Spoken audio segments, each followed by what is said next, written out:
Up matches here. If Wilson controls those first three, they're going to need one there as well. We're going to go away from the matchups as we are live, and when you're live, you got to go to the action. We are at 103 pounds, an important bout for Wilson. Joe Kushnerick, the freshman, 1-3 on the season against Mike Banis. The sophomore is 0-1, and this is one of those bouts that everybody watching closely. Kushnerick really needs to win this one to get Wilson off to a good start. Here's Scott to call the hold. It is a must-win for Kushnerick, heavily favored over Banis. I have that as, but he's only 1-3. He's wrestled a couple of tough matches. In fact, lost against Nazareth, and then the Warriors ran off the next 8 bouts. Almost gets spladled by Banis on the edge of the mat. What you'll find from the Warriors, that they'll come at you every single weight class, every single minute of the bout. They're not as used to wrestling in front of these big crowds as the Easton wrestlers are. You know what? Every time Dave Kroll puts a team on the mat, they're ready to go. They are usually used to wrestling in front of their big crowd because their fans are great fans and come out to the wrestling meets almost every single night that they go on the mat. It's usually the other side that's not full. Yeah, one of the things that Coach Kroll has been able to do is really reestablish the tradition of Wilson wrestling. That's important. That's what you see in the rooms like the Nazareth, the Northamptons, and certainly Easton.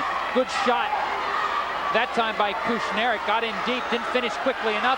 Comes out the back door. No, he can't do it yet. Banis hanging onto the leg. Kushnerick now wrapping around the waist. He needs to get that left arm through. Instead, he's going to hand the hand through, takedown. Kushnerick, first takedowns are big. He's going right for the cradle. He's got the arm under the chest. 30 seconds to try and turn him. He has the cradle locked up. Kushnerick will try and either roll through or push through. He can roll through right here if he hooks up the leg. Looks like he's broken the cradle from this angle. Now trying to hook it up again. It's a cross-face cradle. It's still hooked. He's going to dump him back. Kushnerick getting back plank. Oh, Banis is in trouble right there. This could be a fall. Oh, give him 6! My! 103 pounds! Joe Kushnerick does it at 1 minute and 53 seconds. The fall. Wilson 6, Easton nothing. You know what? It's only one bout, but I'll guarantee you Steve Powell, Easton's coach, is thinking, oh boy, they showed up.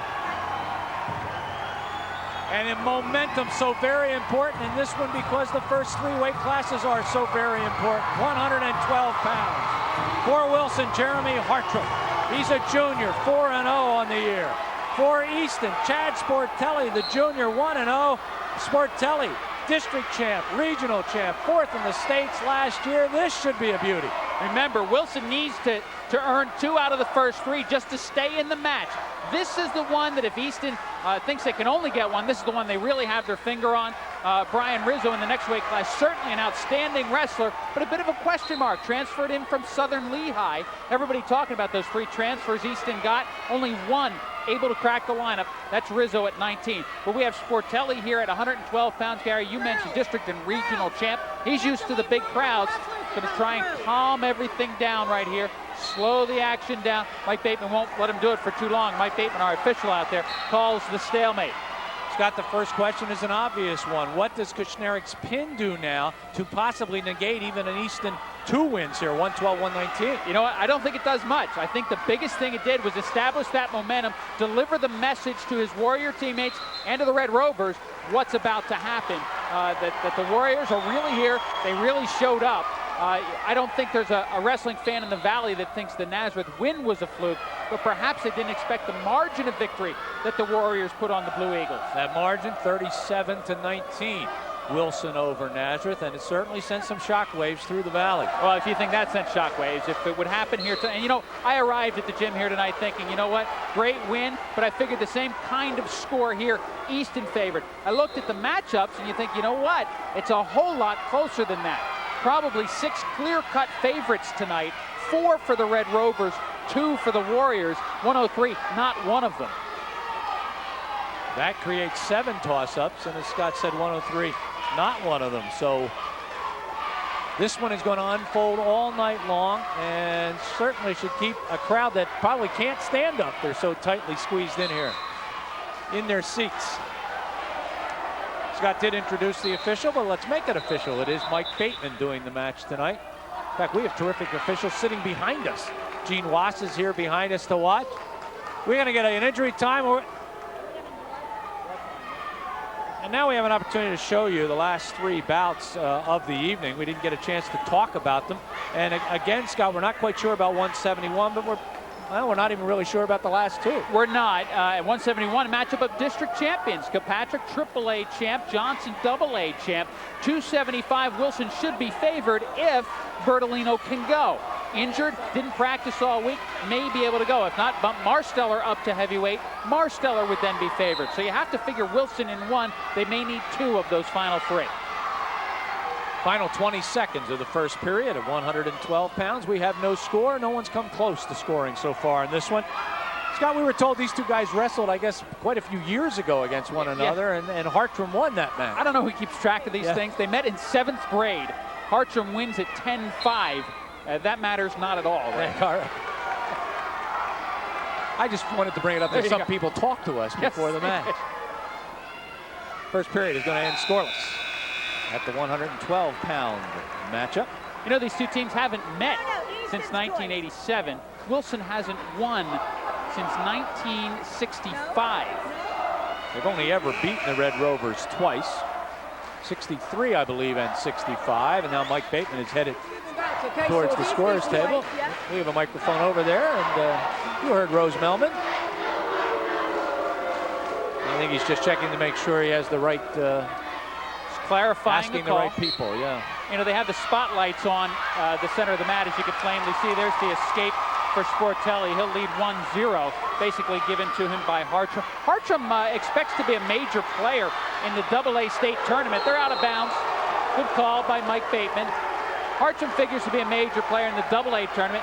Certainly Sportelli has already been that in the AAA state tournament.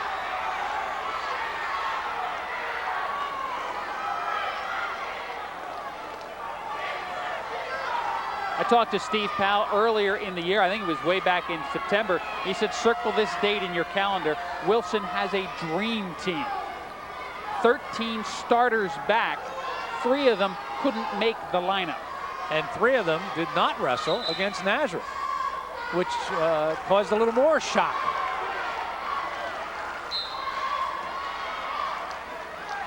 Used to be at Wilson, you just showed up and you got a varsity uniform. A couple of forfeits here and there. Dave Kroll really has got things working there. He's put together an outstanding staff. They've got themselves a great following. Their midgets are participating in a terrific league that really produces talent and numbers. In fact, Gary, the Valley Wrestling Conference, that midget group, has produced 23 of the 26 starters that we'll see here tonight. That's an amazing number. And really, by the end of the week, we could have the 2 #1 teams in the state. And off the mat they go, and Hartram does a nice job of defending, as it looked like he was going to get rolled over. Yeah, terrific move by Sportelli, only bested by the defense by Hartram. Terrific hips on this 112-pounder.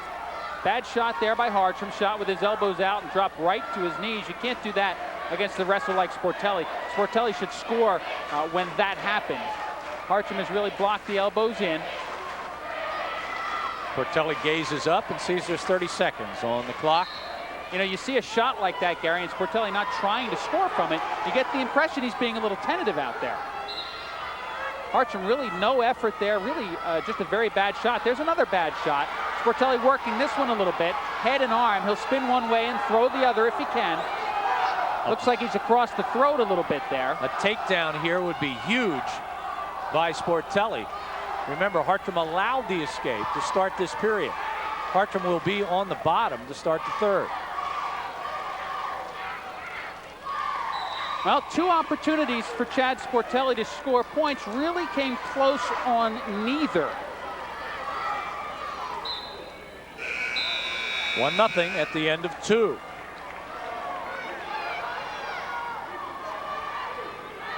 Wilson got a fall at 1:03 at 1 minute and 53 seconds by Joe Kushnerik. They lead 6-0.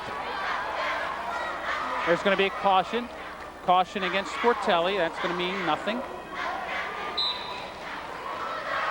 Sportelli's going to try and ride.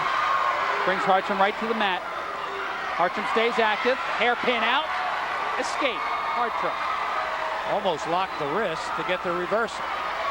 Tried to hang on to the wrist and then grab the ankle of Sportelli. You'll never get that on a good wrestler. We're going to see a warning for stalling against Hartram very soon. Playing the edge, dropping to his knees, blocking on the elbows. It's borderline, but certainly a warranted call. Sportelli really hasn't forced the action perhaps enough to earn that call. There's a little better shot by Hartram, but really no follow through on it. And again, Sportelli with an opportunity here and really not forcing the issue.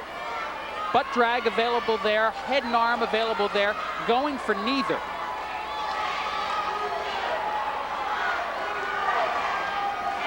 Dave Kroll, always an interesting contrast to most wrestling coaches. He almost never, ever yells out to his wrestlers. He simply sits and takes notes. He takes notes. He takes his own notes. That's pretty amazing. He has that philosophy that he prepares him. There it is. My. Good dump by Hartram. Sportelli trying to leg him over. Take that, Hartram. That's huge. Hartram 3, Sportelli 1. Hartram wants to keep him on the mat as much as he possibly can right here. They'll go back to the center with 43 seconds to go. Hartram will now try to ride Sportelli for a time. The Wilson fans are knowledgeable wrestling fans, as are the Easton fans, and they were indeed on their feet on that takedown. Not a good initial move by Sportelli. Hartram able to get the wrist and waist. He's going to be able to keep him down a long time with that. Now he's going to try and head lever. That's a good aggressive ride. Wants to pry the wrist away from the body so he can get his head in the armpit and really try and pry Sportelli. Now he's going for the half Nelson. Don't get his fingers caught in the headgear or he'll be penalized a point. Has the advantage, of course, of being able to let Sportelli up, which is what he does. It's 3-2, 10 seconds to go. Now he can just block all he wants. Sportelli's in trouble here. Oh boy. Off the mat, 2.7 seconds to go. It's 3-2, Hartram. He doesn't want to run away. He wants to block. But he has not gotten a stalling warning. It's over. Jeremy Hartram at 112 beats district champion from last year, Chad Sportelli, by a 3-2 score. One not very sensitive fan. Well, there's the takedown that won it for Hartram. That was his best shot. He made it count. One very not sensitive fan said to Chad Sportelli, if you lose, we lose. I don't think that's true, but there's a lot of pressure at these lightweights. 119 pounds, Bob Fry of Wilson, a junior, 3-1 against Brian Rizzo, a junior from Easton, 1-0 on the year. You know, Scott, well, you did talk about the one scenario, possibly of Wilson winning all three, but certainly Rizzo has come out on fire. Yeah, Rizzo finally takes control for Easton. You go back to 112 pounds. Sportelli with several opportunities to score and did not. Hartram had exactly one and got it. Rizzo's an outstanding wrestler. You don't know him from Easton. You know him from Southern Lehigh. One advantage that swings to Wilson is they're well familiar with him. In fact, both Hartram brothers wrestled against Rizzo in the past. Both beat Rizzo in the past, but he's outstanding. Potentially dangerous will be the call. And we'll go back to the center of the mat, 2-1. Rizzo, 119. Wilson has won the first two. Russian tie. Fry comes in 3-1, the junior. Wilson, of course, had their own tournament, plus a dual meet, and they won their tournament. Jeremy Hartram has yet to be taken down this year. It's his 13th takedown, has not given one up.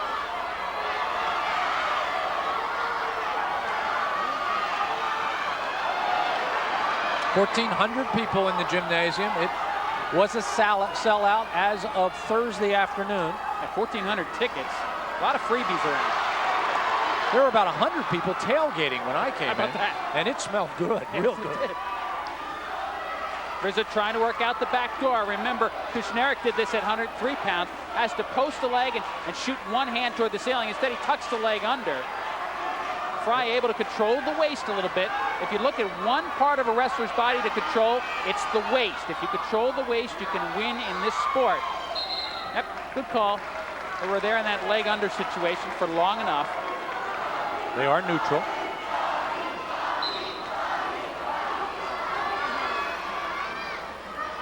Final 15 seconds, first period. 2-1 Rizzo.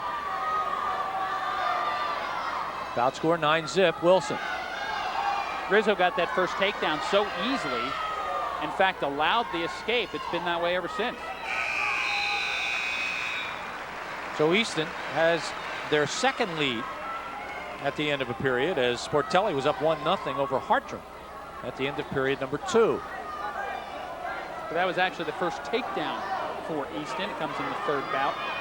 It's one thing that Wilson did incredibly well against Nazareth. They really controlled the neutral position. In fact, they've done that throughout their tournament season and early dual meet season. They've got 106 takedowns to 40 for their opponents. Now it's 108 to 41. There's the escape now given to Rizzo. He's immediately in on the leg. Fry trying to cross-face now, picks at the hand. That's a better way to go about it. Tough to get a cross-face in there. Good technique by Rizzo to keep the face against the thigh. Now trying to sit through. You'll notice one rule change. Every wrestler has his shoelaces taped. Taking away my favorite trick. When you're gassed, you untie them. Exactly. Doesn't even have to be untied. It's just loose. You know, you got to tie it. That almost became, it almost was named the ball. That's right. That's right. Some still refer to it that way. And actually, it doesn't have to be taped. Any other means of connection, like Velcro. Yeah. Many wrestling shoes now are made with Velcro. The strange thing is, it used to be illegal to fasten your shoe that way. Rizzo in on another good shot. Spladle being attempted by Fry, never against Rizzo.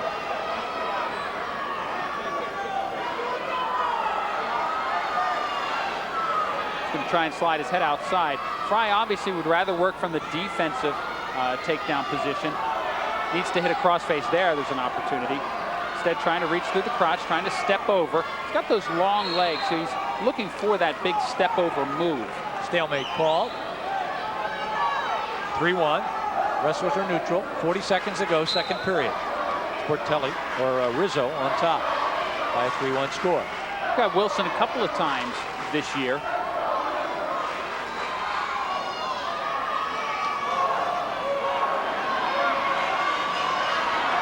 We'll have them later on against Northern Lehigh. We will. That one at the Wilson gym. That usually decides the Colonial League championship. Yeah, no difference this year. You have to figure Penn-Argyle for third place in the Colonial League, and they got crushed by Nazareth. Warriors really have their sights set on bigger things this year than the Colonial League championship. Yeah, everybody was kind of talking in the hallway tonight before the meet that the excitement that has been generated all week long, particularly after the Nazareth match, but in all honesty, this excitement has been building since around September for a match that absolutely means nothing except bragging rights within the couple of blocks, and certainly the rivalry Easton-Wilson that's been generated over many years of some kind of competition, football, basketball at times, and wrestling. Absolutely at a fever pitch since Wednesday night. Since the Warriors pasted the Blue Eagles. Blue Eagles, of course, one of the premier teams in the Valley. I have them slated at probably the fourth best team in AAA this year. But Liberty's going to give them a battle based on what Jody Karam's team has done already early this season. But put Freedom in there at number 3. The Freedom Nazareth match is one that we will carry also. And that should be for third place in the district, or at least that ranking early in the season. Fry's been trying that leg lift over throughout this bout, has been unable to convert, was close a couple of times. Now tries to sneak out the back, clamps it on again. He may get this one. This would just be a reversal. But it would tie it up. It would tie it up, then he'd have to ride him. Wilson has yet to be involved in an overtime bout this year.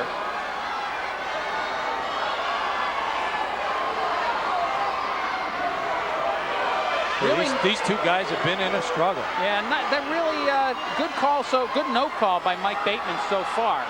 The thing that happens here is the problem is it's a stalemate, but no loss of control. So all you have to do as a top man really is hang on, and that's really unfortunate. So Fry goes back to the bottom. And he needs either a reversal or now he gets the escape, a takedown. Otherwise, Easton is going to win their first one. Oh, Fry in on a shot this time. Now it's his turn to come out the back. Shoot that arm through. Now try and go back around the waist like Kushneric did in the first weight class. Reaches across. He should get this one. 29 seconds to work with. Needs to post his hands on the mat and then spin around on the hand. Dave Crowell even getting into this one a little bit, leaning with the wrestlers. Boy, how big is this 14 seconds? Stalemate. We will get out of here very quickly at the end of this match in order to get some commercials in. We are live. It's 3-2 in favor of Brian Rizzo. Looks like Rizzo is going to stop the bleeding, get an important win in the first 3 bouts. Easton will be on the board. Rizzo wins 3-2. It's 9-3. Wilson, come on back.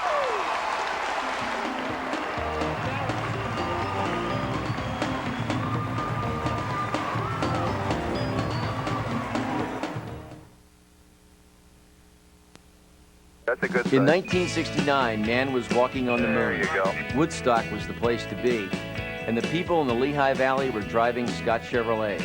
Well, a lot's changed since then, but Scott is still the Valley's #1 volume Chevy dealer with over 300 of America's best vehicles.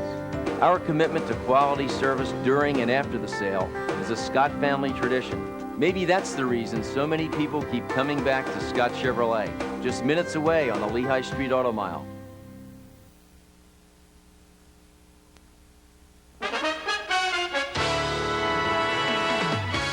You're watching Lehigh Valley's live wire of communications, RCN4, the home of District 11 sports and the Lafayette College Leopards, America's first choice in cable, phone, and internet.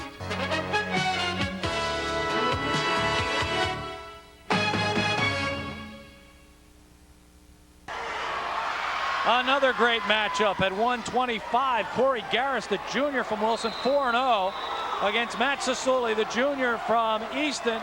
He's 1-0. And Scott, we have a Penalty point. There's a leg scissors applied by Sasuli. Steve Powell wants to talk to Mike Bateman. Steve is trying to say that Garris forced the legs into a scissors. Sasuli, by the way, second in districts last year, first in regionals, and a state champion. It's Garris leading 1-0 with the penalty point.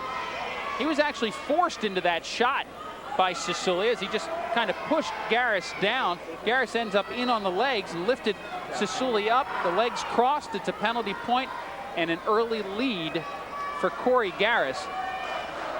This one is one of the 4 that Steve Powell had as a favorite. Scott, I guess we've convinced people to stick around. I guess we have. Wilson won 2 out of the 3. That's all you said they needed to make it extremely interesting. They need an upset. They need an upset. They need to capture their share of the toss-ups and maybe one more. They don't need to win all the toss-ups by any stretch. I really think they need to come through. And matchups this close, you're not going to win all the toss-ups. Garris leads 1-0. One thing Wilson wrestlers and Easton wrestlers both are very good at are slowing their opponents down. Really breaking down the moves by slowing down the moves. You can stop almost anybody if you do that. You get a real good picture of that in like an Easton-Northampton match where the teams are very familiar with each other. There's a shot by Garris defended aggressively by Sasuli. This is where he crossed his legs last time. We've seen this particular position a great deal tonight. 3 out of the 4 matchups already. Again, Garris needs to, we're going to give a clinic on this one. We have very knowledgeable fans too, but it bears noting again that Dave Crowell, of course, coached at Easton before taking a few years off and then going over to Wilson. Steve Powell followed him, and obviously everybody knows the tremendous success that Steve has had at Easton. Dave had it too here at Easton, and Dave has done a marvelous job at Wilson. Steve Powell has been here longer than any other coach in Easton's history and has more wins than any other coach in Easton's history. And I don't think when he came in you would have figured him for either of those. Only because you had some great ones to Because go you up had against. some unbelievable John coaches here. Maitland, Bob Exactly. Zarbatani. Tough acts to follow, and it seems like Easton has been able to put an act in that's a little better every single time. They've never finished worse than 5th in the district tournament. They finished there twice, the 6th once and 5th once. They've had 51 years of top 4 finishes and 53 straight years of producing at least one district champ.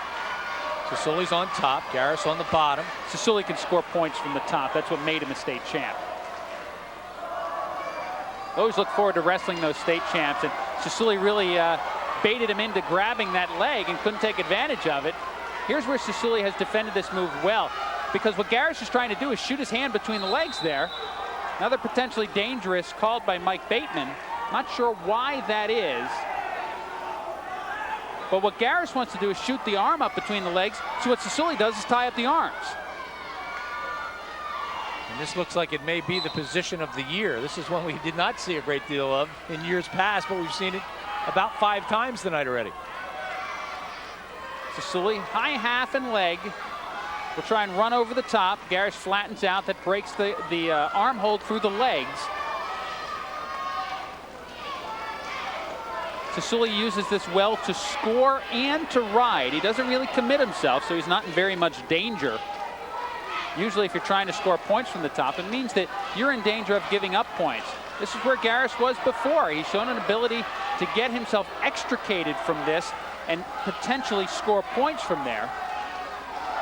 Remember, it's Garris leading right now, 1-0.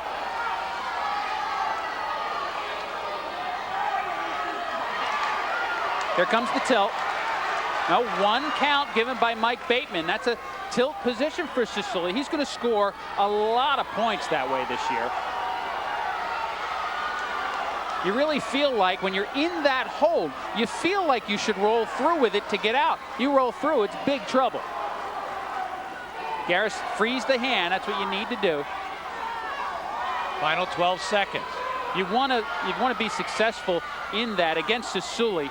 Keep your hand from between your legs. You need to keep your hands where you can see him so he doesn't get that positioning and he doesn't get that back hook.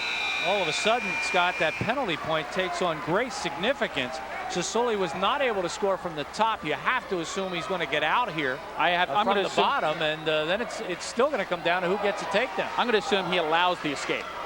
So the penalty point allows him to allow it and not be penalized. Well, it's going to come down to a takedown anyway. If he allowed it and didn't have the penalty point, he needs a takedown. He allows it and does have the penalty point, he still needs the takedown. I think the danger with Sisuli is he has such an array of moves.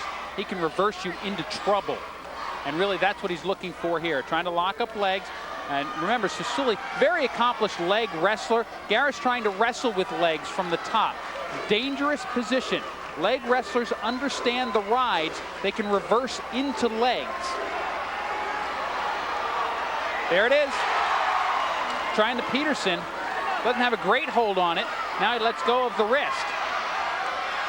But Sisuli can definitely reverse you into trouble. Garris hoping for a stalemate at this point. Look for the non-control fall. Mike Bateman not looking at it, looking instead at the locked hands. Now circles around, takes a quick look. It's going to be a reversal for Sisuli.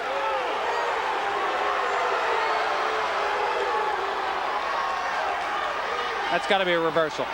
Plenty of control there by Sisuli. Plenty of control, There it absolutely.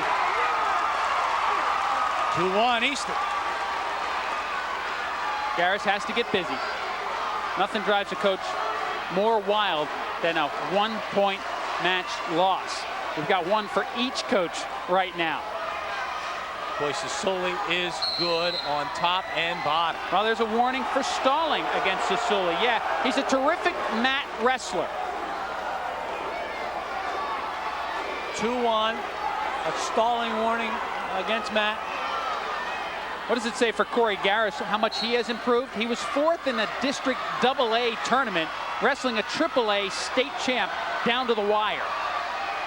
I said we were going to talk to you about the improvement of all these Wilson wrestlers. This is one of them. He got under the leg there. It was a good scoring position for Garris. Couldn't count it. Now Cecily has the power half. No official calls a stalling call in a power half situation. So Cecily able to work this. He'll be able to ride that for 10 seconds. Cecili's going to be your winner. He will win it by a 2-1 score, 9-6. The team totals go in favor of Wilson.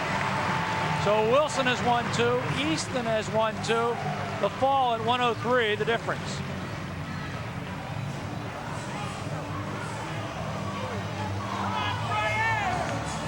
The reversal. Yeah, he worked that front. He actually had Garris in some trouble with the Peterson and then forced Garris to hang on. Credit Cecily. This is a difficult situation to not get the stalling or the stalemate call, and darn near had the non-control fall. Right there. We go back to 130 pounds. Justin Hartram, a senior, 4-0 on the year, against Brian Hart, the sophomore, who's 1-0 on the season. Another critical matchup. Yeah, this is critical for the Warriors. They definitely need this match if they're to win here tonight.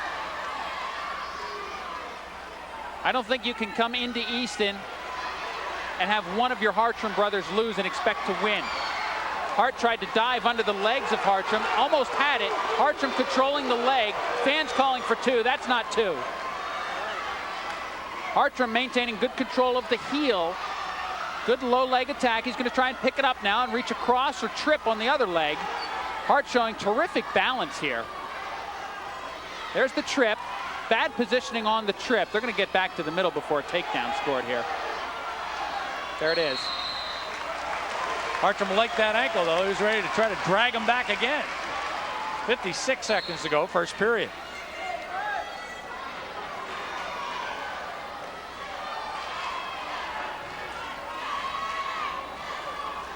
It was Hart that initiated the action there and really was the aggressor on that first flurry between the wrestlers. Hart, the Easton wrestler. Hartram, the Wilson wrestler.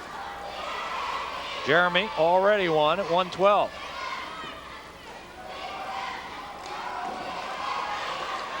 It's nice to have wrestling families because Really the good is. ones are usually very good as the family progresses through the schools. Yeah, if you have 3 brothers wrestling, count on that youngest one to take you to the postseason.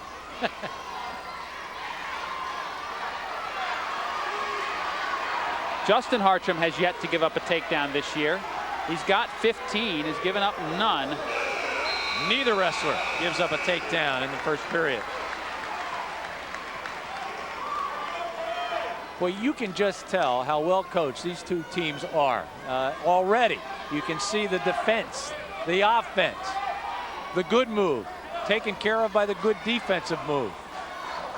No score. What sets this Wilson team apart from many other small school programs is how solid their lineup is.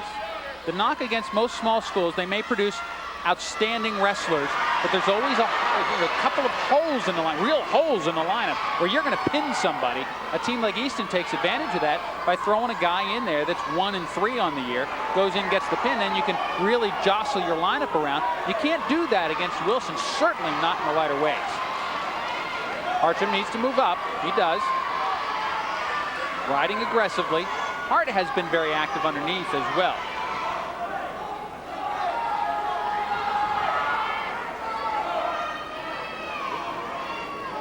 Hart just a sophomore, but was 5th in the district last year as a freshman. There's another Peterson.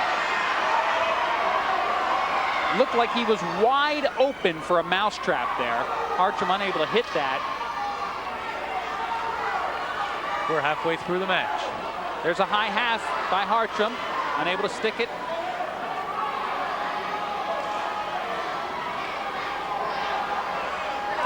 Hart less and less active. Now he's trying that Granby roll. He tries to switch to a Peterson. Mike Bateman looking for back points, perhaps. Even though Hart put himself in that predicament, he got stuck there a little bit. Mike Bateman said no counts were given. Very good aggressive ride here by Hartram. 30 seconds to go, period number 2. Hartram and Hart locked up at 0.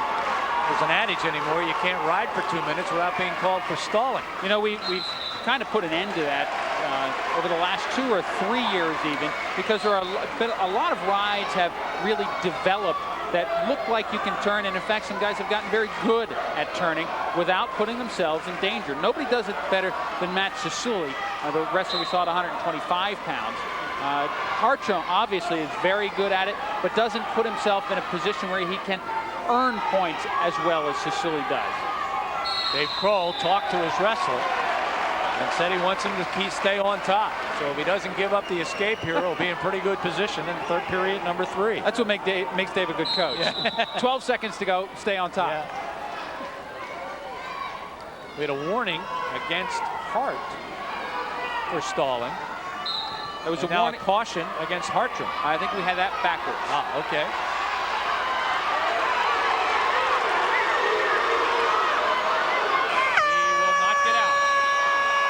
No escape as Hartram maintained moderate control on that ankle. That call will be talked about. Period 3. It looked like for just a second, Hartram lost control. Here it comes, right there. I don't know. Well, you're not wearing stripes. I don't know either. Hartram started this period on bottom. He's going to score. Coming out. He at least has the escape. Now Sure he's going to try to get a reversal. Hartram trying to club the head and trip at the same time. He was in this position on the edge of the mat and put himself in a bad position on the trip, just like he did right there. Really has to work on that trip or he's going to get dumped by a good wrestler. Hartram looking for the reversal.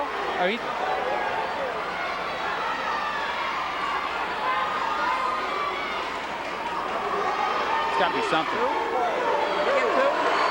I'm just waiting to see whether it's going to be a reversal or an escape. And Hart checks the. It has been awarded. I didn't see Mike Bateman flash the 2, but it just went up on the scoreboard. I think Mike thought he gave it, and everybody knows it should have been given. I just didn't see it. I could have missed it. Now under a minute to go, and Hartram, remember, has been warned for stalling from the top. He's got to ride for 45 seconds here. He's got to get off to the legs back there, or he's going to get warned again, and then it's down to an escape. See, right here is a good opportunity, Gary, to move out to the side without much danger. You get in trouble, shove him off the mat, but really avoid that warning for stalling.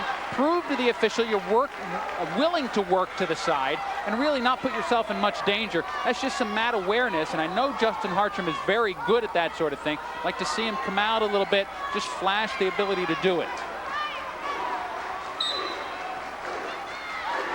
30 seconds. Tried the cross chest ride. This was another one of the toss-ups. If he gets in trouble, he can't hang on to that ankle either. This is a good position to be in. Needs to try and bring him down. Hart dumps himself onto his back to try and dive between the legs of Hartram. Puts Hartram in a good position to lock on a cradle and just hang on. It's going to be a big win for Hartram if he can hang on. Looks like he will. Justin Hartram will raise his record to 5-0. He's going to win it by a 2-0 score. Wilson 12, Easton 6.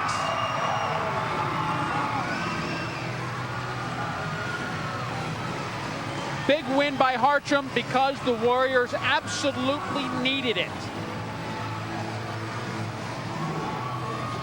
I think perhaps this is one that Easton or Steve Powell thought that Wilson should have been favored. He's going to be happy with Brian Hart's effort.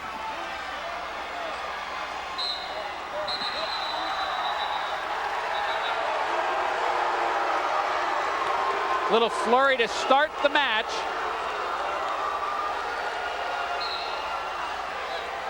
Mike Bateman had a couple of words for Gino Fortabono.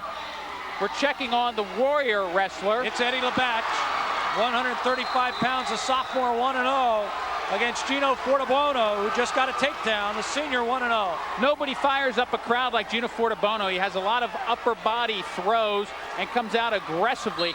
Really wants to restore order to this as he awards the escape to the sophomore Labatch. Fortabono, a district 5th place finisher last year. But how about this? Regional runner-up, state 4th place finisher.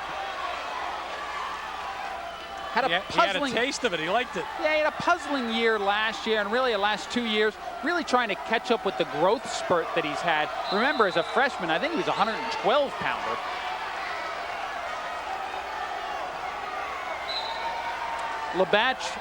Labach, I think is how he pronounces it. Labach was at really the forefront of the Nazareth victory for Wilson. Unfortunately for him, it's because he got absolutely drilled during an illegal slam.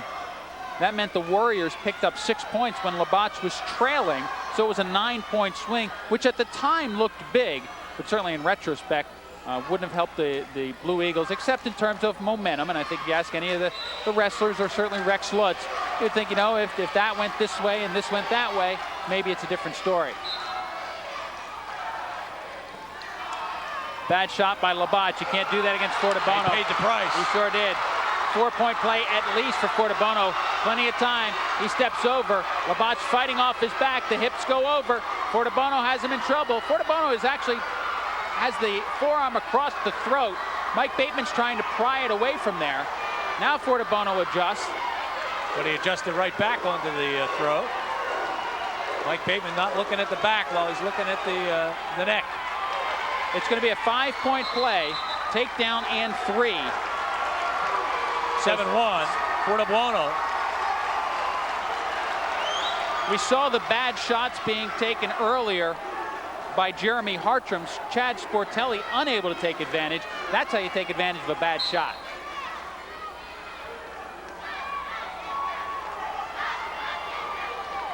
I think Gino Fortabono, he's on the verge of 100 victories in his career. He's got 98. But I think he really thinks that he has something to prove this year after coming out just a ball of fire his freshman year, and has had a solid career, obviously. You're going to get a look at why he's so good here. Watch the shot. See, elbows out, down on his knees, bang. Wow. But I think Gino Fortabono expects more of himself than he's been able to deliver the last 2 years, especially in the postseason. Last year, postseason very solid, but I think Gino Fortabono expects more. He's up 8-1.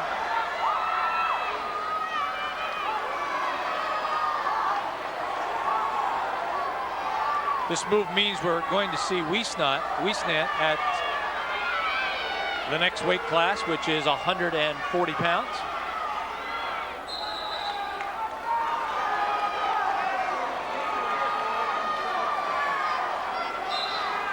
Easton had to figure to win at 35 and 40, probably pick up a few bonus points along the way.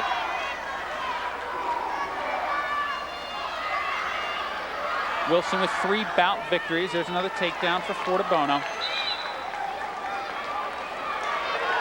10-1. Well, they say that, and Wiesnant sits at 4-0 with 3 pins. Most prolific pinner we'll see tonight. Escape awarded to Labach. Labach? Labach, yeah. That ought to be no problem for you. That's correct, and it has been. By the way, we want to let all of our wrestling fans know that every Thursday at 9:30, you can now watch The Wrestling Room with Scott Barr and Ray Nonamaker and John Togus. An outstanding half hour of high school wrestling and a bit of a look at college wrestling, the wrestling club at Lafayette College, and some tips for all of our youngsters when John Togus goes on the mat with Mat Time. That's at 9:30 every Thursday. Highlights, scores, I call them rankings, but we changed that already after one show.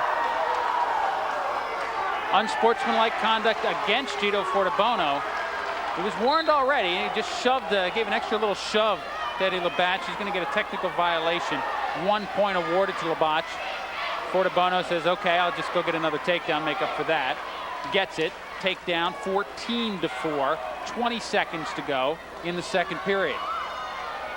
That's one thing Gino Fortabono will have to avoid. Putting himself in a pretty good position here for a tech fall. Needs to be up by 15.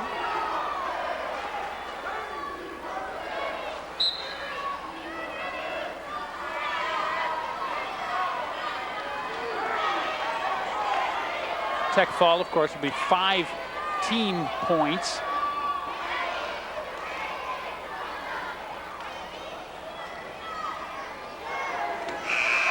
14-4 at the end of 2 periods.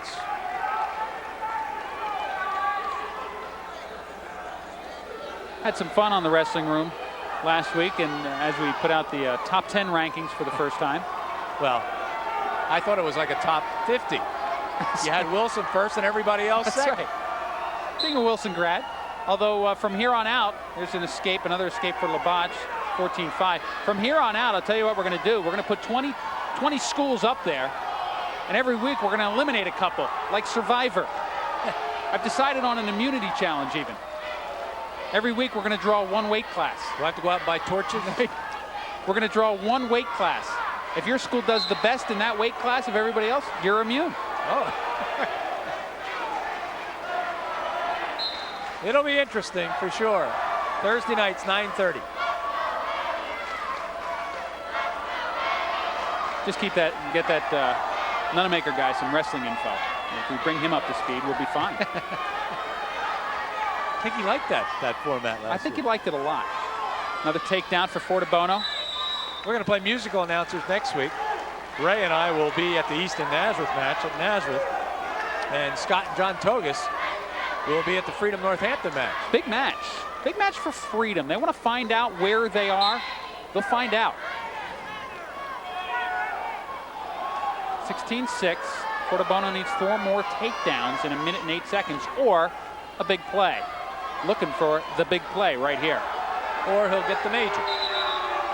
14 points. Remember, Labatch has been warned for stalling. Fortabono has been penalized. Tries the big throw. Now tucks the head under. Cement job. Got it. 5-pointer at least. Going for the fall. Oh, Labatch is in big trouble right here. Big trouble for Labatch. Rolls out of it. Nice move. 2 and 3. Tech fall. Juno Fortabono avoided the pin. Did Labatch. That's it. The tech fall will come at 5 minutes and 20 seconds. We'll be back.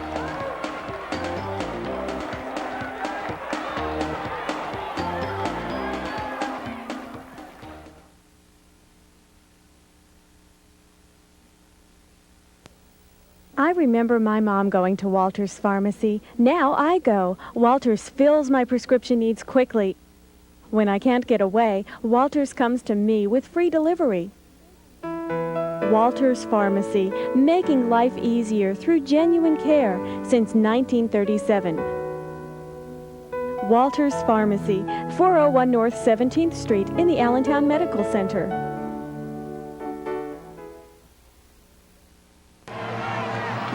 Welcome back. 140 pounds for Wilson. Derek Wiesnant, a junior, 4-0 on the season. And Dan Brown of Easton, the junior, he is 1-0 on the year. It's now 12-11. And let's make the correction. That's Nick Krecker. Scott, Nick Krecker, the junior, 3-1 out against Dan Brown. Wilson had a couple of opportunities to make moves. It is Krecker, which means Wiesnant can still move up. Yeah, I would expect Wiesnant to move up now to 45. Lorman to 52. Wiesnant to 45. Yeah. Oh, what a good move that is. Didn't even think of that one. That's why Dave Kroll's the coach, not because he tells the guy to keep him down with 12 seconds to go. What that does, it puts Wiesnant against Isaac Chimadia, which could be an interesting bout also. Wiesnant, a pinner. Chimadia, a guy that'll put himself in a position to get pinned because he's such an exciting wrestler. So Nick Krecker, the junior, out there against Dan Brown. Krecker himself 3-1, has a tech fall on the year. Out there to slow Dan Brown down. Dan Brown's another guy, just like Fortabono, looking to improve on his placing last year. Went out to states, shocked the District 11 community by going 0-2. And no, Dan was disappointed with that. Back to the center they go. Wilson has won 3. Easton has won 3. The only difference, Wilson got a fall at 103 pounds. Easton got a tech fall at 135. Lateral drop by Brown has Krecker in big trouble. A pin here would be big. Krecker is in trouble. Brown is a finisher. Brown. Well, I'll tell you what, he doesn't get many falls, but when you see a guy in that big of trouble, Dan Brown will finish you. He's more of a tech fall kind of guy. The takedown near fall gives you 5. He's more of a tilt and trouble guy, but I've seen him finish a lot of guys right there.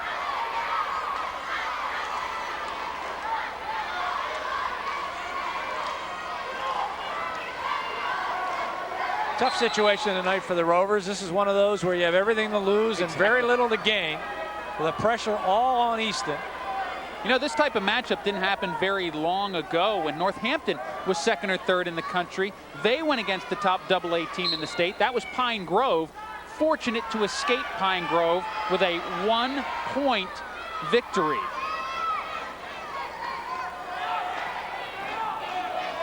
First period is going to end 5-0.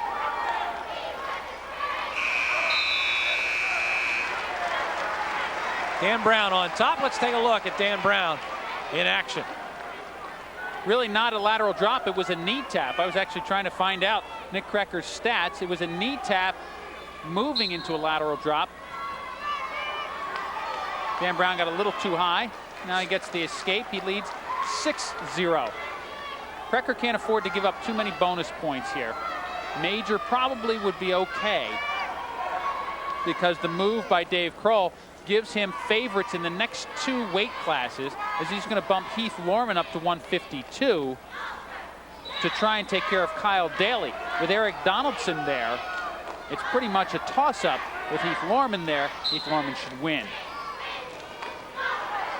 So he's Dave Kroll is giving 1 to hopefully get 2. And he'd love to just give up 3 team points here.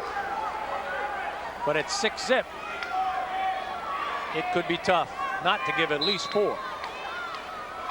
Now you can tell it's an intense match. No injury time. None. Well, both these coaches frown upon it anyway for their wrestlers. Exactly. Dave is absolutely obsessed with not having his wrestlers take injury time. You won't see gas time for the Warriors. In fact, he had one wrestler a few years ago when he really got on the crusade to eliminate the guys just taking a break out there. One of his wrestlers tried that, and Dave never went to the wrestler. He walked up to the official, said, "We default." Guy's serious about it. He's the quietest taskmaster you will ever meet. And it tells you a lot about the guy and the quality of guy he is. When he gave up coaching at Easton, he said he was leaving for religious reasons. Even Steve belies the typical image of a wrestling coach. He too he's intense. I mean, there's no question about that. But yet he's soft-spoken, matter of fact, not really emotional when you talk to him. And they're just 2 great wrestling coaches. The wrestling coaches in the Lehigh Valley, in general, an unbelievable array of talent. 35 seconds to go, second period. It's 6-0. You get the sense that they both, even though they both came through the Easton program, they both enjoy exactly where they are right now. I think Steve really enjoys coaching a high-profile caliber team like the Red Rovers are and always will be. And I think Dave enjoys his responsibility of developing a young, budding kind of superstar team like the Warriors are. Steve Class, Mike Bertolino, the assistant coaches over at Wilson. Mike Bertolino has been there forever. He was actually the assistant coach during my wrestling career at Wilson, which wrapped up in 1980. That is forever. That is forever. Easton, of course, Barry Snyder has been with Steve for many years, Jason Magdich and Ed Ferraro. And again, it's a guard that doesn't change very often. Jason Magdich, of course, an outstanding wrestler for Nazareth under Coach Ray Nunemaker. 6-0, Dan Brown, and he'll start out on top over Nick Krecker. He's going to try and ride Krecker for a while. Perhaps we'll try to turn him. The escape. Crecker's on the board, 6-1. Dan Brown, just a junior. Seems like he's been around forever.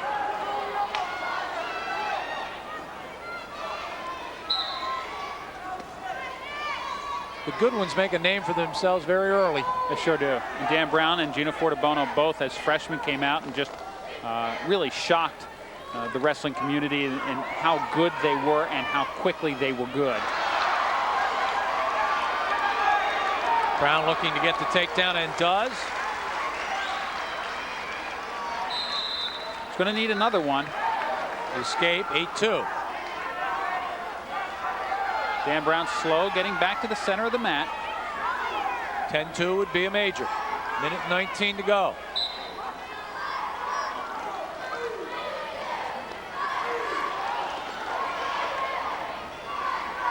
.67-24 career record for Dan Brown.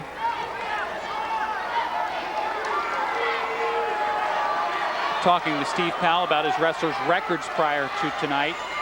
He said it's easy. First weight and last weight 0-1. Everybody else 1-0. Yeah. That's what they did to Pleasant Valley.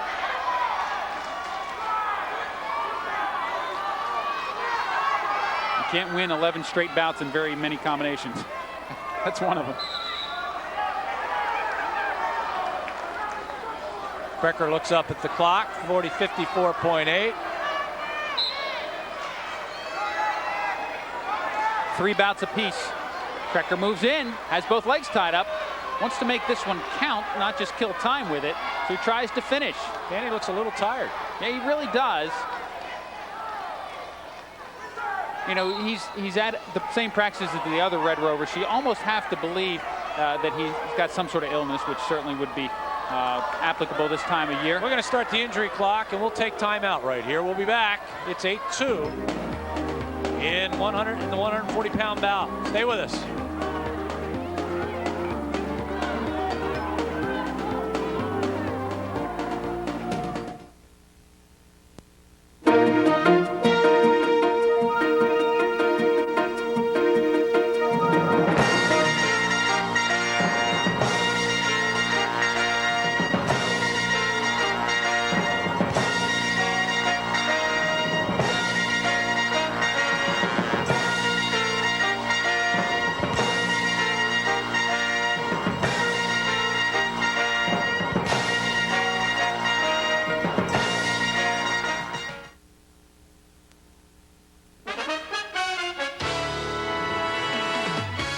You're watching Lehigh Valley's live wire of communications, RCN4, the home of District 11 sports and the Lafayette College Leopards, America's first choice in cable, phone, and internet.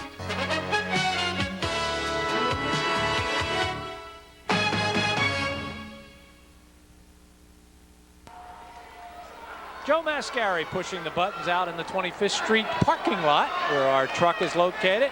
Walt Tyndall pushing the buttons back at RCN4 Central. And we've got ourselves an 8-2 match as we go back to the action. Final 30 seconds. We don't know if Dan Brown is a little ill coming in, but he certainly took some time there during the injury. Timeout and just laid flat on his back. He got the takedown, Crecker did right there, as the hands of Brown touched the mat. That's all you need. That's a good call by Mike Bateman. So it is 8-4. Now escape for Brown. It's 9-4. So good third period effort by Crecker, but it's not going to be enough. He does avoid, however, what looked like might be a major. You heard it clearly, 2 Wilson and 1 Easton. We had it clearly as well. As Crecker moved around on the takedown. Pushing to the very end. Nice last second shot by Crecker. Dave Kroll's going to be happy with the effort. Dan Brown 9, Nick Crecker 4. The team score goes Easton 14 and Wilson 12. As we move to 145 pounds. Certainly expect that Derek Wiesnant will be out there. I think that is him.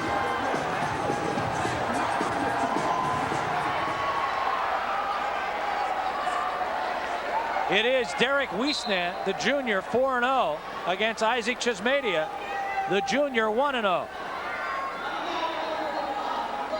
Wiesnant with a big pin against Nazareth. Never saw an opponent squirm so little. He was so flat. Wiesnant really is a finisher as well. Takedown by Chimedia on the edge of the mat.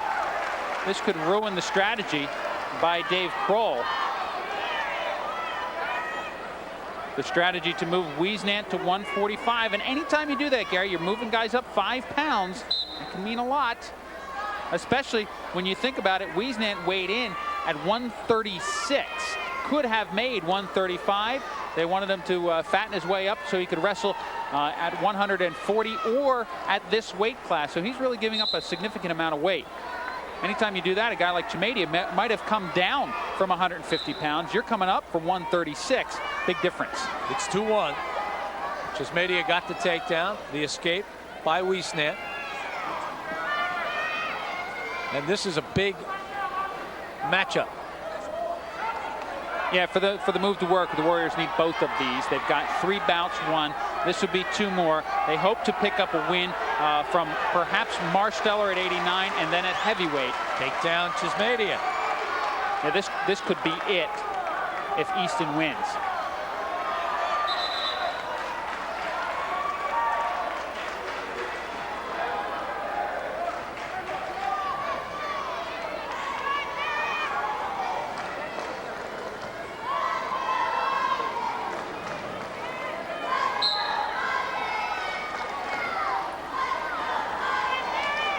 .45 seconds to go, first period. It's 4-1, Chismedia.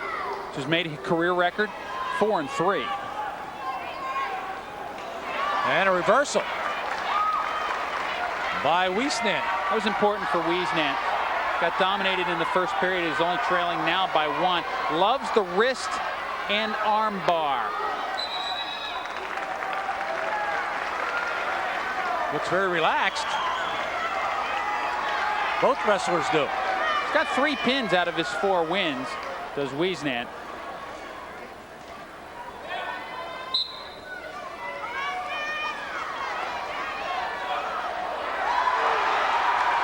Peterson roll, that hurts. See, a lot of the Easton wrestlers have used that. Almost scored back points from it as well. So what Wiesnant did with the reversal just got undone with the Peterson roll. First period will be a strong one for Chismedia. Made 1 mistake, giving up the reversal, but he leads 6-3 as he made up for that by getting a reversal of his own. Here it is. Reaching, Granby, Peterson. Great combination. Boy, that was nice. Yeah. That's the way you learn it. You can almost see it working through his mind. On the bottom, Wiesnant. This looks like it has the makings of one of those real exciting bouts right down to the last 10 seconds. Yeah, those contrast of style bouts, and this certainly qualifies in that regard. A couple of brawlers out there. Wiesnant needs to get busy. There he is. Hips out. Still control for Chismedia. A couple of unusual last names. Escape awarded there by Mike Bateman. I think he may take that one back. No, he didn't. Gave the escape and the takedown. I think he put Wiesnant in danger as soon as he gave the escape. 8-4, Chismedia leads.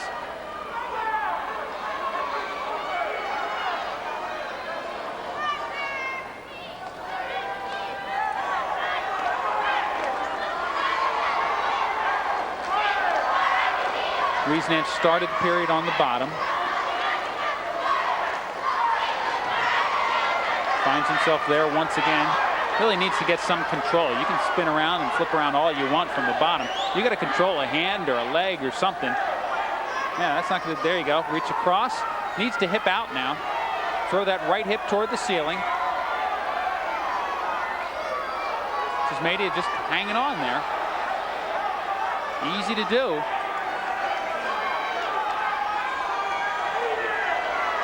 Now trying to guillotine. Hard to believe that'll work, but look at that. There he goes, hips right out of it. 1 point escape for Wiesnant. He now trails 8-5. Wasn't your most common escape. Wow. Never want to turn into that guillotine. He turned right through it. 8-5 is the score at the end of 2. Tasmania on top of Derek Wiesnant. Our next wrestling next Wednesday night. Live, Freedom Northampton. Tape delay right afterwards, Easton Nazareth. Plenty of basketball next week, starting with Central Parkland on Monday Night Live at 7:30. The best in high school sports, RCN4 Sports. Which Tasmania has really impressed me here. Very strong, good position, gets the reversal. It's now 10-5. He's going to stack up Derek Wiesnant. Wiesnant rolls through, now he's in trouble. 1 count and rolled through, so no back points. They go off the edge, didn't hold him there long enough. Tasmania is going to give some guys fits this year. He looks a little winded as well. Going to allow the escape. Optional start indicated. He gives it. It's 10-6. Wiesnant 1 move away from tying this thing up or taking the lead.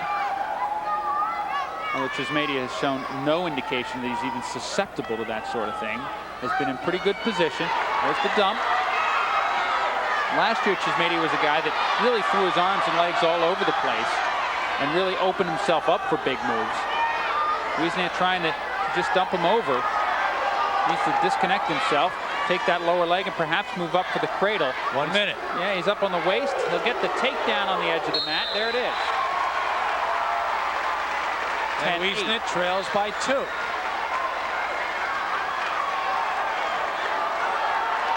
Not sure what the Warrior coaches were indicating to Wiesnant. They tried to start neutral. Yeah, that's what I wasn't sure. Yeah. They were indicating. Going to try and keep him down.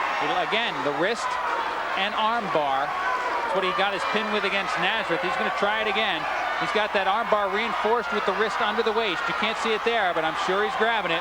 He's going to try and tip Tasmania over. He's got 30 seconds to work it. There it is. This is how he got his pin against Nazareth. He can work this. He wanted to work it all the way around. You know what? Tasmania is just too heavy. There's just too much weight there. And he let go for a split second, and that got Tasmania out of trouble. And he can afford to just sit there and look at the clock and win by 2. Wiesnant has 1 more chance to turn him. Has the arm underneath. Gonna have to go for something. Can't get it. Not enough time now. Less than 5 seconds to go. Great effort by Tasmania. I think just too much weight for Wiesnant. Isaac Tasmania wins at 145 by a 10-8 score. Easton 17, Wilson 12. Now you're going to see Heath Lorman up at 152. Now Wilson needs something big to happen. At 152, it's Heath Lorman, the senior, 3-0 on the season against Kyle Daly, the senior, 1-0. We go back to 145. Wiesnant's going to pin a lot of guys like that this year. Nice job by Tasmania.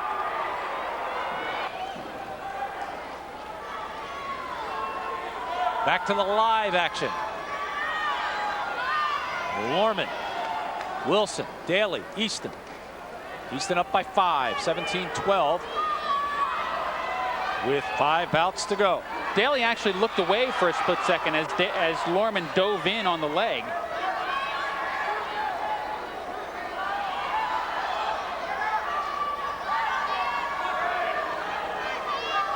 Whizzer being applied by Daly. Ooh, great pressure on the whizzer.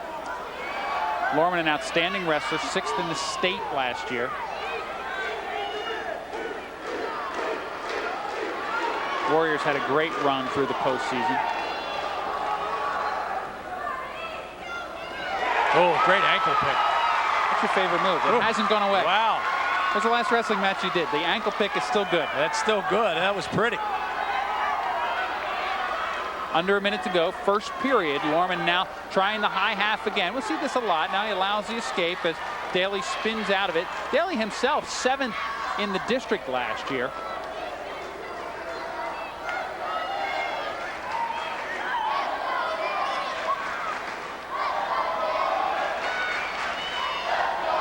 Daly 35-22 for his career, 21-12 last year.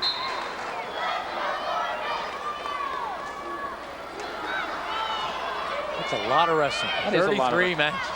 It's a lot of wrestling. In fact, it seems like a lot, but it's really not for these guys. I mean, yeah. You've got some guys who'll get 40 wins.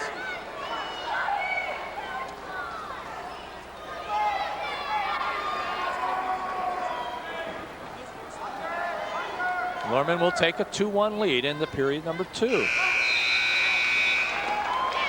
Keith Lorman, the son of Greg Lorman, ex-Wilson wrestler from, I believe, the early 70s. May have wrestled with Mike Bertolino, the assistant coach over there at Wilson. See the cheerleaders, you see the scoreboard. The crowd has gotten rather quiet. Yeah, they have. They've kind of settled in here. It's rocking at 103 and 112, I'll tell you that. Place was rocking at 6:30. Yes, it was.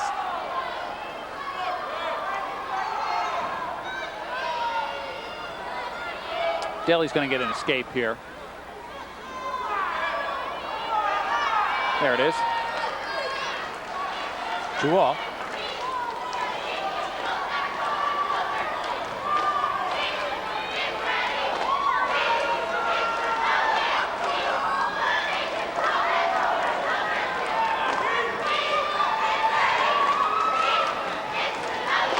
Not sure what Dave Kroll hopes to do at 160 pounds. He certainly could bump Eric Donaldson up, but I think he'd probably leave Eric Vaughn in there. I don't know how those two go against each other in the wrestling room, but that's exactly what it'll depend on. Neutral. Back to the center. 58.8 seconds to go in period number 2. 2-2. We're at 152 pounds. Wilson has so far won 3 matchups, 1 with a fall. Easton has won 5, 1 with a tech fall.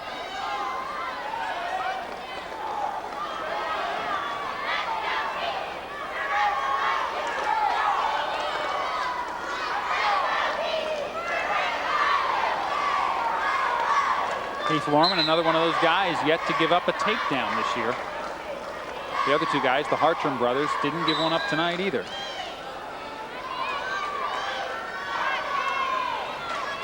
And therefore, both won. Jeremy won by a 3-2 score over Sportelli. Hartram over Hart by a 2-0 score. Actually, Garris hadn't given up a takedown coming in either, but he did not give one up, and he still lost at 125 pounds, which may be considered at this point a swing bout because Garris was leading 1-0 heading into the 3rd period against defending state champion Matt Sasuli. Sasuli ended up with the reversal and the 2-1 win at a time when Easton desperately needed it. The only points in period number 2 awarded to Kyle Daly for an escape. We are tied at 2-2. Lorman will take bottom. Daly will allow the escape as he shows optional start. The referee Mike Bateman chases Lorman. No escape was ever given. To get an escape, you must be neutral and facing your opponent. According to Mike Bateman, Lorman was never facing Daly. Now, some of the crowd think that's a takedown. And the scoreboard is correct. It's 2-2. And as Scott said, he never turned to face him. The one was not given.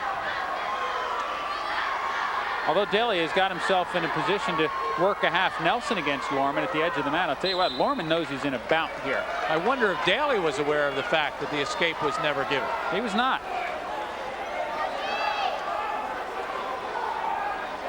It's going to show optional start again. Now he's contemplating. Now he's going to ride him. Not sure. Barry Snyder said let him up. There it is. You don't have to show optional if you want to let him up. So give the escape to Heath Lorman now. And now Lorman leads 3-2. Mike Bateman has done a real nice job. He really has. So far tonight. Inner pressure cooker. And you know what? The fans have recognized it. You haven't heard too many complaints. I had one call that I questioned, but really not wholeheartedly.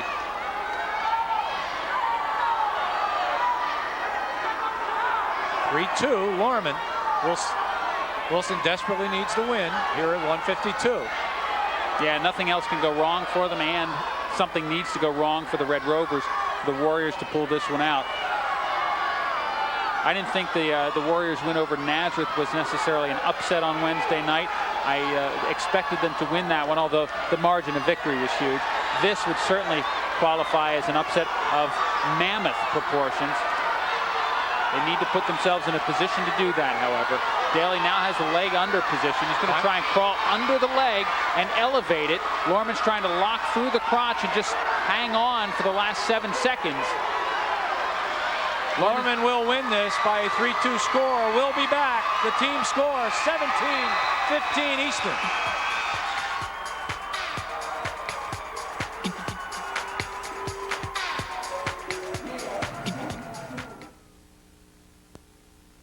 The consumer value of RCN's all-in-one ResiLink bundle is strong and clear. You get much, much more for your money. A simplified bill with one flat monthly fee. One company to deal with for installation, customer service, and technical support.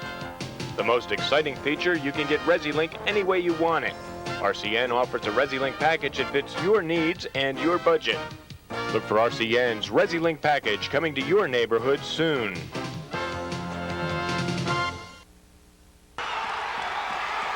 We are back, and you see that Eric Donaldson is in some serious trouble. Oh my, the fall at 59 seconds by Matt Lear. We are going to take time and show that to you. We will rack it up right now. Matt Lear with a tremendous effort by the Red Rovers. Came out and really slapped one on Donaldson. Donaldson, of course, bumped up to 160, but take nothing away from the sophomore. Lear 16-12 last year. Watch this move. He's got the Russian tie. Steps in, a dump, and finishes. Just a fireman's carry, nice, easy fireman's carry roll that Donaldson tried to hang on to for just a little bit too long. And that was it. Lear finished him. We move to 171 as you get a look, and he just cranked it down and kept the pressure on. 59 seconds as Mike Bateman slaps the mat. We go to 171. Ed Johnson for Wilson, a senior 3-1 on the year, against Ryan Kilpatrick, a senior 1-0 on the year. Scott, this is a matchup of two district champs. District champ against district champ. Of course, Johnson in AA, Ryan in Kilpatrick in AAA. Johnson tried to shoot from halfway across the mat. That's not going to work. Now Kilpatrick tried to step in for a trip, and Johnson just grabbed the leg. Kind of gave him the leg. Wilson expects to win big at heavyweight, which still means they need, well, they got to sweep. Wilson needs to sweep all 3 weight classes to win this. If there's one where I think Easton feels best about this weight class. A win here will keep it interesting if Wilson gets it. A win here by Easton, and they've got to win. Otherwise, you have to figure to pin McLennan and the heavyweight, Groller.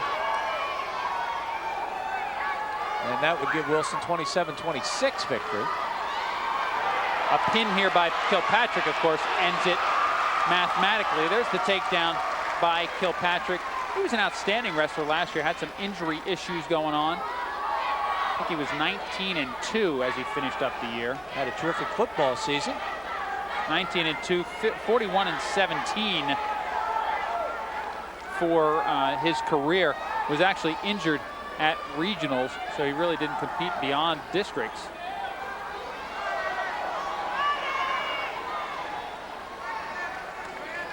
It'll be 2-0 at the end of one.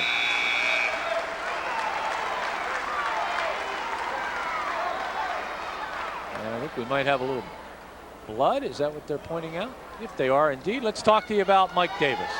When you're in the market for a quality used car, truck, or minivan, stop in and see Mike Davis at the intersection of Schott Avenue and Mickley Road in Whitehall, where you'll be guaranteed a fair price and an honest deal. Mike and Bonnie Davis have worked hard in building a solid reputation that's put on the line with each new sale. Most sale vehicles come with a 6-month, 7,500-mile warranty. That's Mike Davis Auto Sales, Schott Avenue and Mickley Road, right behind Walmart and Sam's Club, off MacArthur Road in Whitehall. for our wrestling fans, just something to look ahead and look forward to. We will have Easton Blair a little bit later on in the season in January.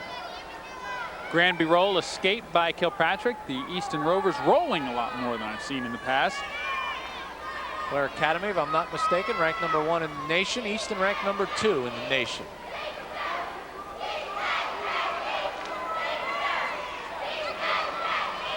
Kilpatrick up by a 3-0 score. I think Blair's heavyweight is back. Steve Mocco, I think he was just a junior last year. All-world heavyweight. And it's hard to find those rankings. Yeah, that's right. He's #1, everyone else is #2.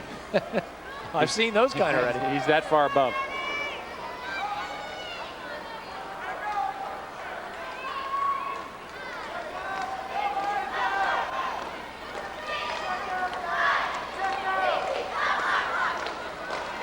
Of course, this is not a bad way to start the wrestling season. I guess not. Oh boy, it hasn't been this matchup in 13 years. Felt a little badly that we could not do the Wilson-Nazareth match, but our commitment to Lafayette College basketball took precedent that night. You just can't do it all. We do our very best. Ed Johnson's going to look at the videotape of this, and I know the Warrior coaches will go over it with him. He's shooting from too far out, and that's pretty obvious. He's dropping to a knee and trying to spring into Kilpatrick. That might work against some wrestlers, not very many. But a guy that's as quick and strong as Kilpatrick is, you're not going to convert that ever. It's a tall kid. He really is, very lanky. Yeah. So he can use that length of his body, but he needs to take a much better shot.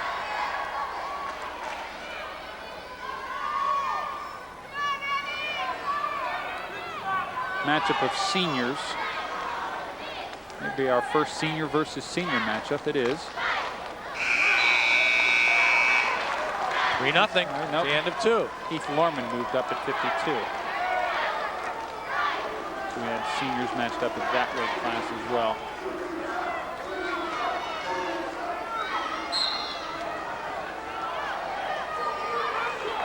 So Eckhart does not get a chance to wrestle again tonight.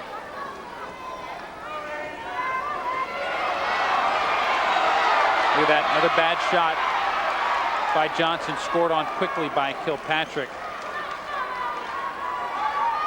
One thing Easton will do to you is take advantage of mistakes. You can't make mistakes. 5-1, Kilpatrick. One of the biggest mistakes you can make against Easton is shooting with your elbows out. They'll throw you by or throw you over. You put those elbows out. Elbows have to be tucked. Hands would lead the shot, not the elbows out. Perhaps John Togus will have a coach's tip during the wrestling room at some point this year on technique for shooting. He does. I saw it. It's in the can. But he says elbows in. He does. I saw it. In the can. He makes that point very clear. Warning for stalling against Kilpatrick. He leads 5-1 with under a minute to go. This will salt the match away for all intents and purposes for Easton. We're going to get an injury timeout. I think we can take a quick timeout. We'll be right back. Oh, let's keep it right here. Okay. Actually, it's a blood timeout. Johnson bleeding from right under his eye, I think it is. A little mat burn there. It's still early in the season. You get your share of mat burns, and they sting, but you only get them once. And since we have a little bit of a timeout, why don't we let people know exactly what our wrestling schedule looks like at the moment. Of course, we certainly could add some should it be deemed necessary. As we said, doubleheader action next week on Wednesday. Freedom at Northampton live, Easton at Nazareth tape delay. We'll be back again then in January. Right now on the schedule on January 17th, Easton at Northampton and or Nazareth at Freedom. On the 24th, Northern Lehigh at Wilson. On the 27th, Easton at Freedom and or Nazareth at Northampton. And of course, then we have districts, and we could add a few here or there, and we do know we've already added Easton Blair. Kilpatrick allows the escape. Johnson tries to move in for the takedown. It is 5-2. So circle January 17th on your calendar Go get your tickets now, because that will be sold out too. If not, we'll certainly bring it to you on RCN4 Sports. Another great season of wrestling on its way to you. Easton Blair is at Stabler Arena. Not a bad venue. No. Bobby Ferraro, I think, is bringing in the top 4 teams in the nation. Well, they're billing it as the nation's Final Four, but really it's Easton Blair. The other 2 schools that are there, and I think one's an Oklahoma school, and perhaps they have an Ohio school. I think Cincinnati Moeller will be there. 7-3 now. Kilpatrick with another takedown, allows the escape, and looking for a takedown here to make it 9-3. At the buzzer, it'll stay 7-3. Ryan Kilpatrick wins his 2nd of the season, and it's now Easton 26 and Wilson 15. And as Scott said, Wilson now needs to get 2 falls here at 189 and at heavyweight, as Andrew Marsteller will come out for Wilson, a senior, 2-2 on the year, against Justin McLennan, a senior who is 1-0. Wilson needs a pin here where a win is not guaranteed.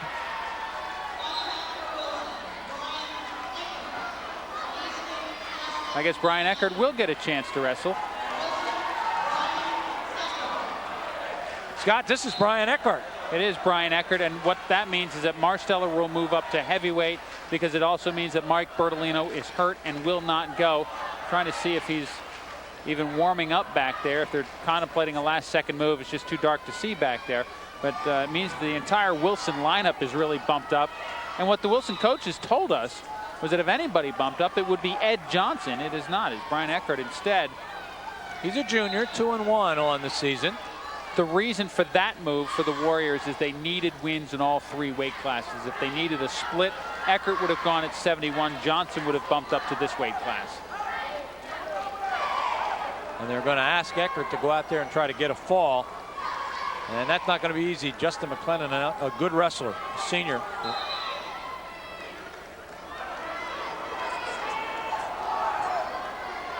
It's been a good night of wrestling. And you know what? I don't think anybody tarnished anything. No. I mean, Easton's going to do what everyone hoped they would do if they were an Easton fan. And Wilson certainly has gained everybody's respect out of Wednesday and Saturday. Well, I think as a Wilson fan, you'll be disappointed until you wake up tomorrow morning, because you figure, you know what, we get this shot once every 35 years where you come into the gym and think, you know what, this could be the night against Easton. Last time it happened was 1965, and tonight certainly they did have that shot. Absolutely looks like it will not happen. And they picked a night when Easton probably has as strong a team as they've ever had. Well, we mentioned that they had to win all 3 weight classes to put Easton in trouble. The first 3 weight classes, well, it'd be 23-18 now. And in fact, it would have allowed Wilson the pleasure of switching last weight class in this weight class. So making it 23-21 going into heavyweight.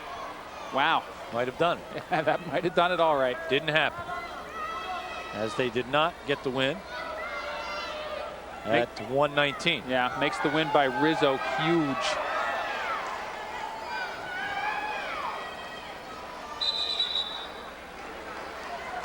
It's kind of nice when you can boil the match down to just a few weight classes. Even one with all the toss-ups that we saw here tonight, but it really did. All the experts. And even that was a terrific match. Yeah. Ended up 3-2. Yeah. You know, you're one move away, and it goes maybe the other way. Well, how about these in 112 through 130? How about these scores? 3-2, 3-2, 2-1, 2-0. Those 4 weight classes. Wilson wins two of the 4. They split them right down the middle. Eckert on the bottom. No score after 1. McLennan on top.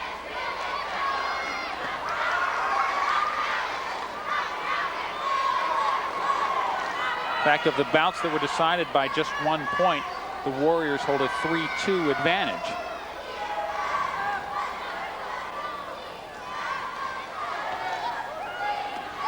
The nice thing for Dave Kroll is that he brought his team into a packed gymnasium, a hostile gymnasium, and they actually performed very well. And he has some very, very easy things to work on with his wrestlers. I think there's a warning for stalling on top against McLennan. I think what he will also look at is say, look, we made some mistakes and here's how we fix them. And the nice thing is he made mistakes against good wrestlers, and the Easton wrestlers are going to help him teach because Easton wrestlers made them pay when they made those mistakes. That wasn't a good move. No. Eckert rolled right into some serious trouble and rolled right out of it. Also, Dave Kroll was forced to bump his wrestlers up a weight class. So 4 or 5 weight classes in a row, he had his wrestlers up. This is another wrestler that is wrestling up. They had really hoped that Eckert would be able to make 160 pounds at weigh-ins tonight, and he could not do that. Carrying a little football weight. Takes a while to get rid of it. 56 seconds to go now. In the second period, still no score.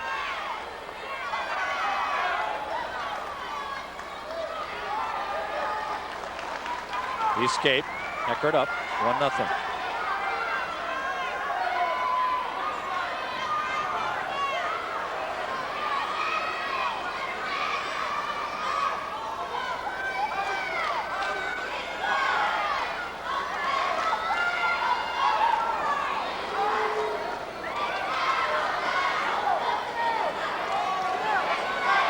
Thanks again to Glenn Romali. Glenn responsible for always making sure we have the live shot. And as you can see at home, we've got a good one.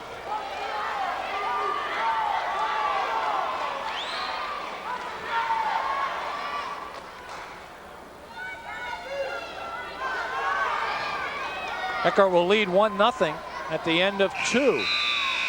Yeah, I think he's very satisfied with that. He really only had a couple of shots and really didn't try and finish them very aggressively. Hard to believe he'd be able to ride McLennan for very long, as he is giving away the better part of 20 pounds here. Probably more than that, probably closer to 30 pounds. Immediately chops, goes to a half. He's going to try and ride with that high half. Has the wrist on the other side. Not in a position to do anything with it. Needs to get his hips above the hips of McLennan. Not even moving to do that. He's going to put himself in trouble if he doesn't start to move. He's going to either have to scoot his hips up or block the hips of McLennan to the mat and scoot around them. And McLennan helps him out a little bit by hanging on, gives him a leverage point. He's going to try and tombstone him here, reach up for the head. But a little too slippery for that. Now trying to reinforce the half. Over a minute to go, so plenty of time for McLennan to tie this bout up. As long as the legs are laced in there, it's going to be a stalemate. But what Eckert could do is just kind of hip down into McLennan and then work the power half. We had about 1,400 people pack themselves in here tonight. I haven't seen anyone leave. No. Usually by now you start seeing people heading towards the exits. That has not happened. And it's not the easiest parking lot in the world to get out of. This is going to be a reversal. It is. Reversal for McLennan. Seen a lot of reversals tonight. Eckert did him a favor by crawling off the edge of the mat. Remember, McLennan was warned for stalling. He had to move off those legs. He wasn't moving. Sit there, make him move. And you tie it up. Yeah. Watch this. He's not moving off the legs. And Eckert now will crawl off the mat. Just hang there, make the move off, and you get a fresh start. Mike Bateman looking for the locked hands. Instead, it's a reversal for Eckert. He now leads 3-2.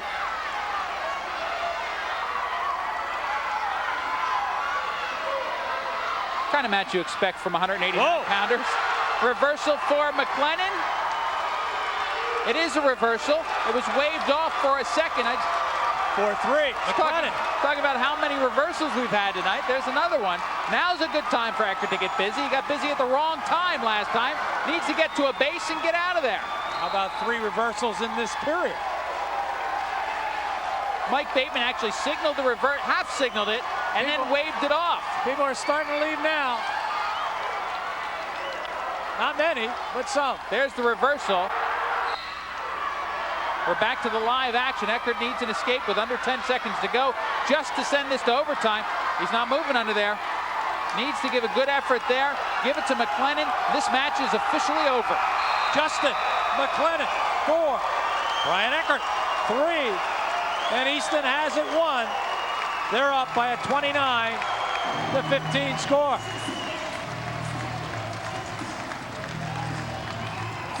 As we move to heavyweight, Mike Bertolino was questionable coming in anyway with a knee injury and an ankle injury.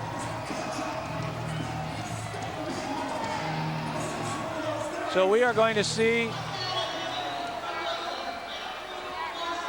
Andrew Marsteller, the senior, 2-2 on the year, against Jason Groller, the freshman, 0-1. Wilson figured to win this matchup anyway with Bertolino or Marsteller. They're not going to chance injuring Mike Bertolino any further, so they send Marsteller out there to hopefully pick up the win, make this score even more respectable than it is right now. Take down Marsteller, escaped Groller 2-1. Long reach by Marsteller. He looks like a lower level heavyweight. He's going to be a force at 189 pounds. Marsteller 6th in the region last year. Groller actually 5th in the district last year.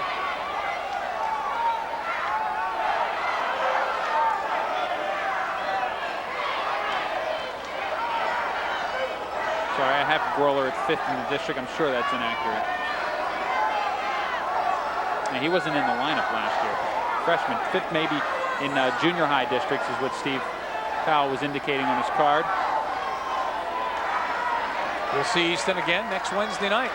Reverse half by Marsteller. He could end this. Now Plenty switches. of time. Yeah, plenty of time. Plenty of mat. In good position. Needs to swing around. Give There him it is. 6. The fall comes at 1 minute and 21 seconds for Andrew Marsteller to make the final score here tonight. Easton 29, Wilson 21. And it was certainly an exciting night of wrestling. As let's first go through the pin by Andrew Marsteller. This is a pretty easy one. He's going to walk the arm and the wrist. Groller gives it to him perhaps a little too easy. Marsteller worked it around very nicely. Now cranks ahead. No getting out of that one. It's a great way to pin a guy. Easy for the referee to see. You're going to get that one every time. So Easton wins 8. Wilson wins 5. Wilson gets 2 falls.